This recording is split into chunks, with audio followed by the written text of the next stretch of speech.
Welcome to Including You, a podcast by Disability Rights Arkansas. On this podcast, we shine a light on the real, everyday experiences of people with disabilities, the challenges, triumphs, and all the moments in between. At Disability Rights Arkansas, we're committed to providing guidance to people with disabilities on navigating their rights, tackling everyday issues, and accessing the support they need in a complex world. In this podcast, Including You, we bring that information directly to you, the listener.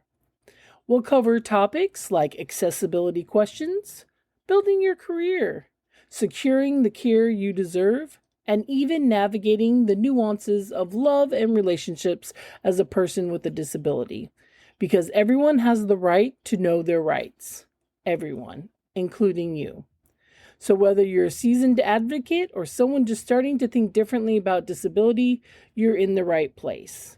I'm your host, Amber Quaid, and together we'll explore how small, meaningful changes can make a big difference. Let's dive in. Joining us today is Disability Rights Arkansas Voting Rights and Public Policy Specialist Christian Adcock. Today he is here to talk about Including You in the Arkansas legislative session for 2025. Welcome, Christian. Hi.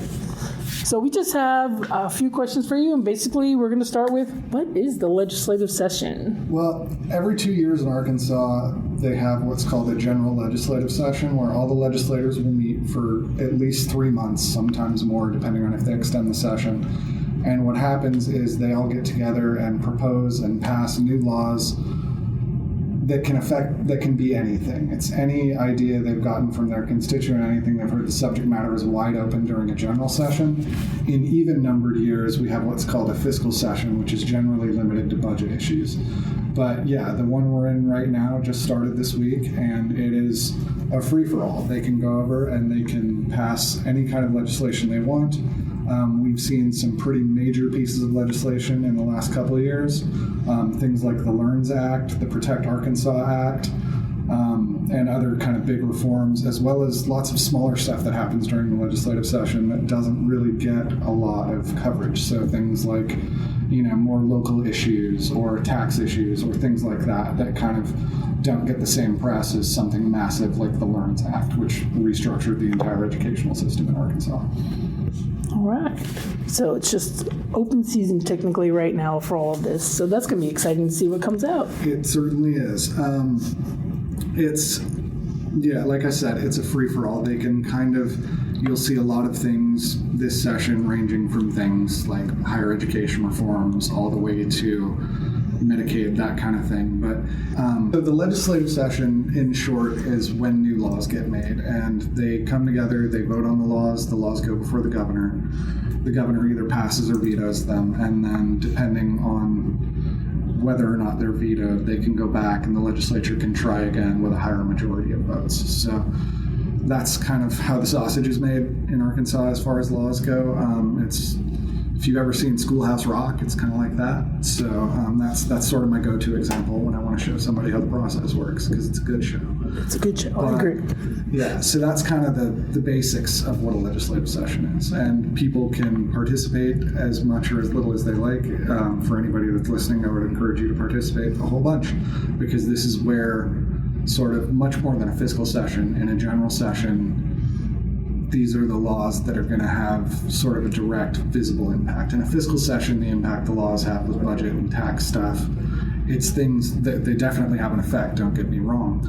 But this is where you're going to see a lot of the more sort of dramatic, flashy, news-grabbing stuff come out. So it's definitely worth at least paying attention so that you know if something's going to impact you directly, especially if you're a person with a disability, because, changes to the way things are funded or the way programs are structured will have a lot more effect on the disability population than they will on kind of the population at large. Well, now you have my interest just totally piqued. So how can I keep up with the session then? Well, there's a really good tool is actually the legislature's own website. They have their updated calendar on there that'll tell you what committees are meeting on a given day, what time those committees are meeting, when the full House and the full Senate are meeting. Because just to kind of, for anybody, I should back up and explain this.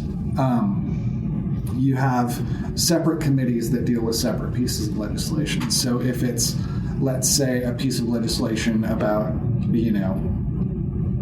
doctors, how doctors' visits are regulated, things like that, that will go to the specific subcommittee for that, which is the public health subcommittee, or the public health committee. It's not a subcommittee. And so you will see those different committees will all have different agendas with different bills on them based on the kind of legislation that they handle. So, for example, voting goes to the City, County, and Local Affairs Committee. Public health is where you're going to see a lot of stuff about Medicaid, certification, that sort of thing. And there's, I'm going to get this wrong, but I think there's 8 standing committees at all times that sort of handle everything, and everything flows through the committees.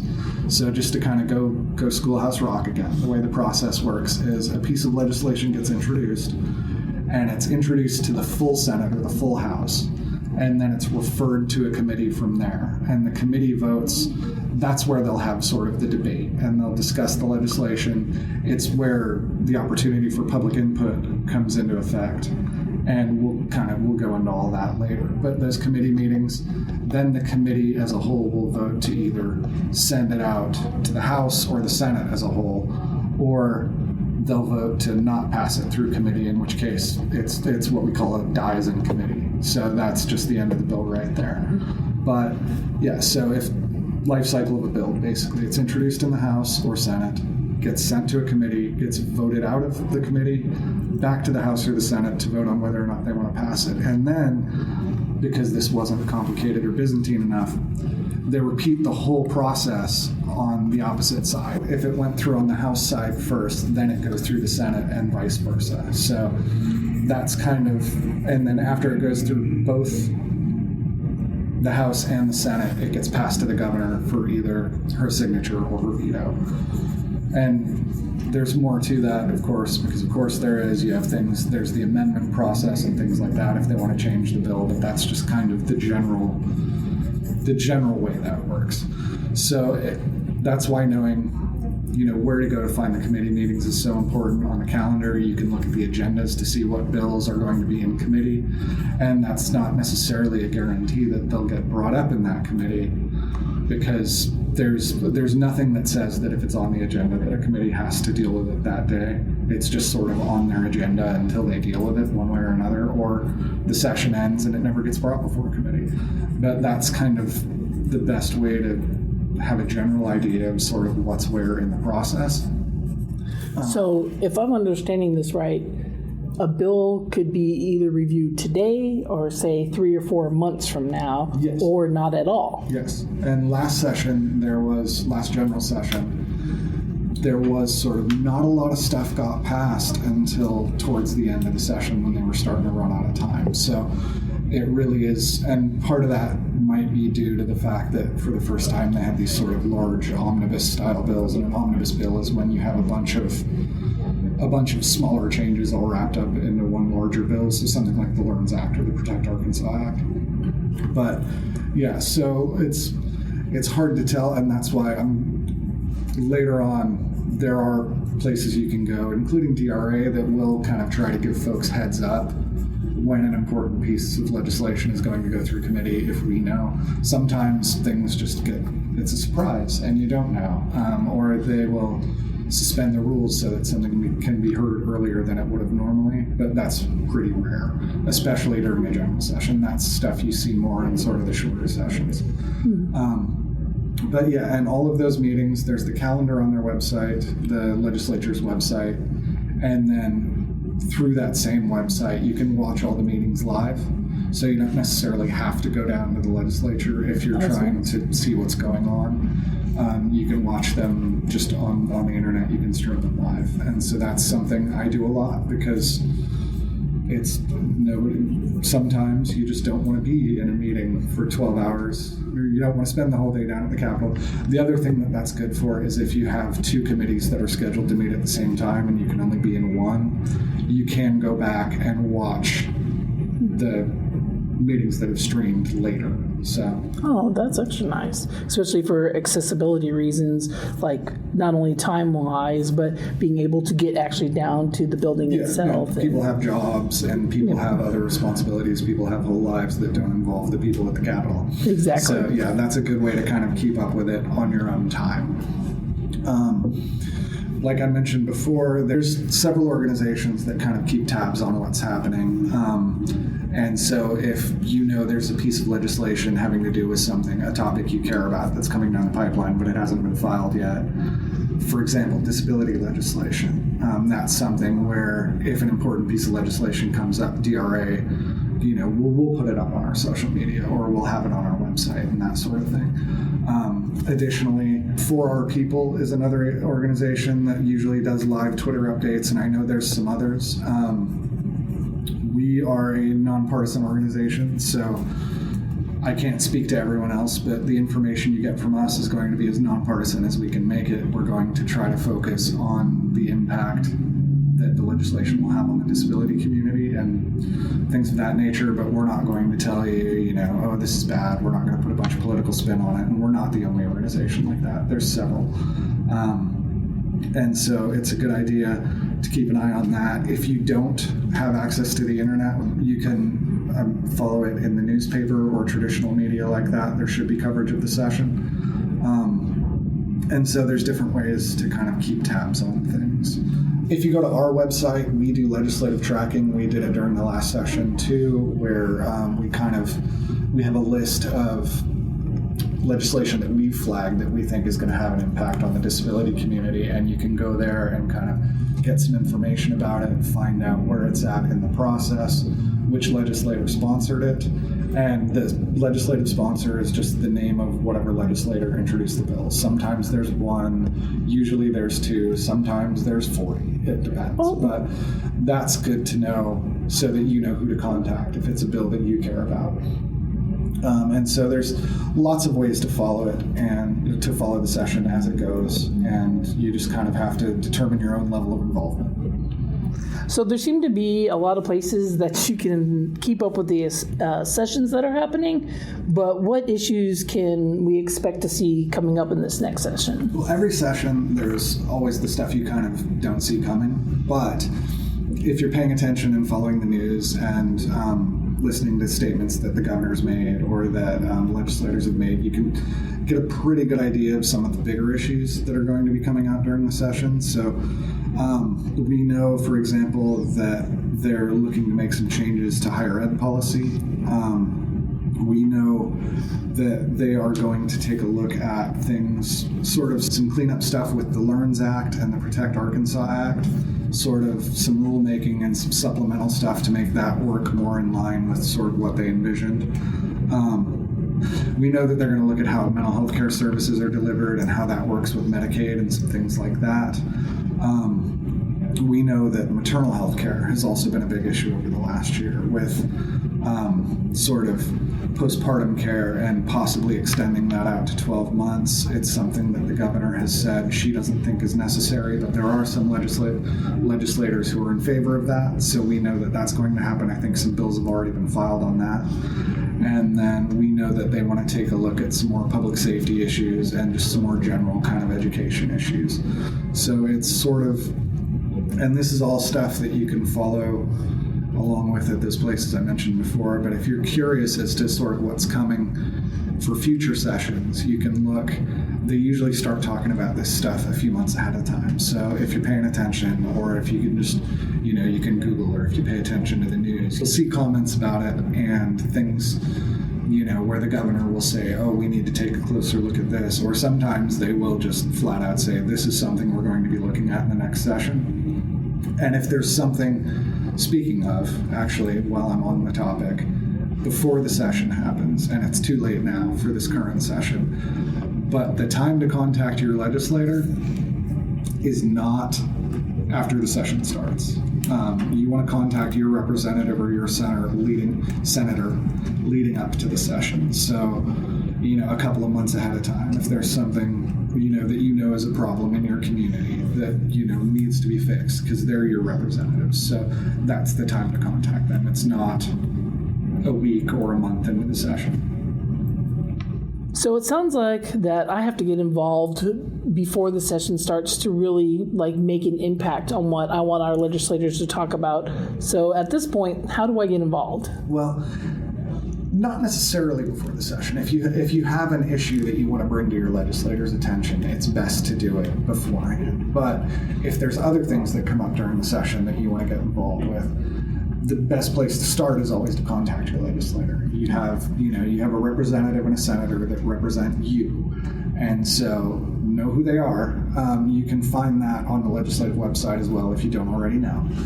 But and you can find their contact information as well to get a hold of them and say, let's say for example, a bill. Let's get real, silly with it. A bill is proposed that outlaws cookies, and you love cookies.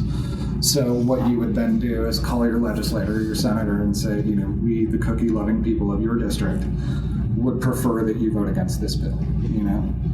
You monster, because who votes against cookies? But it's just sort of that kind of thing. That's the best way to do it, is that original direct contact. And legislators have said themselves, and this goes back to what I was saying earlier about talking to them earlier, is that they've said themselves that they prefer to hear from the people in their district ahead of time. So they don't necessarily want to hear from you one time about an issue that you're real fired up about. It's best if you can sort of build a relationship with them over time. And if they know who you are, obviously, if you've talked to them before about other issues, then, that's going to help. But that said, contact them anyway, even if it's your first time contacting them, because you can't let them outlaw cookies. That would be wrong. So, if you feel strongly enough about a piece of legislation, you're always going to have the first time reaching out to them. But, if you can also reach out to them and let them know, you did this thing that I supported, good job. I'm sure they appreciate that, because nobody likes to hear about all the things they're doing horribly wrong, So that's kind of a good way to sort of start from the bottom and build that relationship with your legislator so they know who you are. Another thing that you can do is, if you know a piece of legislation that you care about is going up in a committee meeting that day, and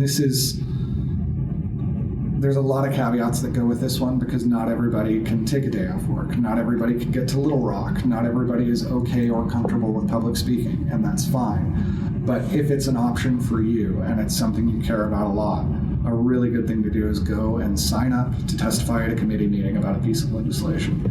And the way that works is, you go onto the legislative website, you find the calendar says, Public Health Committee meets at 10 o'clock this morning. So you want to show up a little bit early, because they'll have a sign-up sheet outside the door of the committee meeting. You also want to show up a little bit early if you've never been to the Capitol before, so that you can find where you're going. So yeah, you want to get there, you want to find your parking, you want to give yourself plenty of time so you're not rushed. And you want to go in, and there will be a sign-up sheet out front. You can sign up, and that'll put your name. They'll ask, what's your name, what's the bill you're here to speak about, and are you for or against it? And then when they're discussing that bill in committee, they'll check and see if anybody's signed up to testify about it, and then they'll bring them up and go right down the list, and you can come up and you can say your piece. A couple things about testifying, if it's something you want to do, I would recommend sort of working out in advance what you're going to say. Some people who are better speakers than me can go in and just do it off the cuff, and they're brilliant. But for most of us mere mortals, you want to figure out what you're going to say ahead of time. Try to time it so you're not going on too long. You want to go a couple of minutes. I would say probably no more than 5, and I say that not because some things don't deserve to have that level of discussion, but because sometimes if it's a particularly controversial bill or something like that, and there's a lot of people that want to speak, they will limit speaking time. So they will say, we're going to hear from the people who signed up to speak, but you only get 2 minutes, or you only get a minute, depending on how many people signed up to speak and, what else they have on the agenda for that day. So yeah, do a little bit of prep work in advance, and yeah, try to keep timing in mind, because you don't want to show up with your magnum opus 20-minute speech getting ready to get up and do your Mr. Smith Goes to Washington, Jimmy Stewart impression, and then you find out you have 30 seconds to get your point across. You want to start with the most important information first. And that's kind of how you go and testify. And it can be intimidating, especially at first. But they're there to hear from you. They're there to represent you, and you have every right to go in and let them know how you feel about what they're doing in a polite way. You don't want to go in and just start yelling and telling everyone they're terrible. But you want to go in and you want to make your point, and it's their job to listen to you and take that into account when they're casting their votes. And that doesn't necessarily mean they're going to vote the way you want them to, but you have every right to go in there. And the other thing is, when you're there, I would recommend you don't have to dress up nice. Anybody can go in. It's the people's house over there, so you can go in, you can talk. But I would recommend kind of wear clean clothes. That kind of thing, kind of do at least the bare minimum, just so that, right or wrong, they'll be a little bit more likely to take what you have seriously if you don't look like you just, came out of the woods. But other than that, it can be a little bit scary, but you do it a couple times and eventually it stops. It's like anything else. It stops being scary. So, would I have to testify on the bill more than once, or is it usually just once? Well, because it goes through the House and the Senate, it goes through committees on both sides. So you will have 2 opportunities to testify, and that's really kind of a judgment call. If it passes through the first committee, and let's say you didn't want it to pass through that committee, then maybe you go to the second committee to try to stop it there. And so if it doesn't pass in the first committee, then it probably won't get sent over to the second committee. So potentially you could, and I have before. I know plenty of people that have, where you go and you testify at every stage, and if there's an amendment and it has to go back through committee to get the amendment approved, then that provides another opportunity for testimony. At a certain point, if they keep seeing the same person show up to say the same stuff, it will kind of be diminishing returns, but it's going to be different committees in the House and the Senate. So, if you can go in and if you made an argument that you thought was really persuasive and it just didn't stick on one side, you can always go in and try it on the other side. Because, if it stops, it doesn't matter where a bill stops if you're against it, as long as it stops. So, that is something to keep in mind. You do get at least 2 shots at it. And so, with your legislators, continually calling and contacting them, is the testimony kind of the same, or should you be very selective and pick and choose? The contact is important, and kind of more importantly, the contact is easier. So it's a lot less of a heavy lift than, let's say, you live in Bentonville, than getting up in the morning and driving down to Little Rock for a 9:00 committee meeting. So that's sort of, you can, like I said earlier, you can kind of determine how involved you want to be, and if you're the kind of psychopath that wants to wake up at 4 a.m. to drive down and testify in front of a legislative committee, Godspeed. But it's not necessary, and you can. It's up to you to determine whether or not you want to make that sacrifice. So, you can call and say, I would like for you to vote against this bill. And there's also nothing that says you can only call your own legislator. If you want to call every legislator on a committee about a bill, you can absolutely do that. You can leave them a message. They will get little pink slips with messages delivered to their desk. So, and that's why a lot of the time you'll see organizations who are either for or against a piece of legislation kind of organizing exactly that, like phone campaigns and call-in campaigns, because they know not everybody can be off at 10 o'clock in the morning on a Wednesday to come down to the Capitol. Especially, you saw a lot of that during the sessions that we had during COVID, where, getting any large group of people together wasn't the best idea. So yeah, there was a lot of that sort of thing happening. But as far as whether it's better to come and testify in person or whether it's better to call, I always sort of lean on the side of testifying in person, but if we're being realistic, that's not always an option. And then this may be completely off topic or a topic adjacent, but what about signing petitions? You're saying that, like, sometimes just having all the phone calls come in and somebody presents those, but what about petitions? Petitions can be useful. I mean, every little bit helps. Anything that's going to show that there's a large amount of people that feel a certain way about a piece of legislation, that's going to help, and that's going to, I can't say how much it's going to sway things one way or another, because obviously that's up to the legislators, but it definitely doesn't hurt. Again, though, I would put it probably testimony, then a phone call or an email, or even a physical letter if you want to do that. That's also good. I don't know how many letters they get over there, but and then probably something like just signing a petition. The best way to get involved is going to be to find whether it's DRA and our social media and our website, or the newspaper, or whatever outlet you're using to follow along with the session, their own website. It's kind of find out where to get that information, and if you have questions about where to get that information, contact us at DRA. We can help you with that. And just follow along and keep an eye out for the issues you care about, and then go from there. And remember, like I said before, these people are there to do the work that the people who elected them want them to do. So never feel shy or bashful or like it's not your place to make your opinion known about something that's going to affect your life. It's well said. Well, thank you, Christian, for being on our show today. He is the Voting Rights and Public Policy Specialist for Disability Rights Arkansas, and he just wanted to give us a little talk about including you in the Arkansas legislative session for 2025. Thank you for joining us on Including You. We hope today's conversation has sparked ideas, offered guidance, or inspired you to take action in your own life and community. At Disability Rights, we believe advocacy isn't always about sweeping reforms. It's about the small, everyday actions, like asking the right questions, standing up when something feels wrong, or helping to create a space where everyone feels included. If today's episode resonated with you, visit us at disabilityrightsar.org to learn more about your rights, access resources, and find ways to get involved. But don't forget to follow us on social media for updates, tips, and stories from the disability community. If you enjoyed this episode, share it with a friend, leave us a review, or start a conversation, because that's where change begins.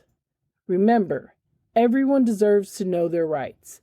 Everyone, including you. Until next time, I'm Amber Quaid, and we'll talk with you again soon.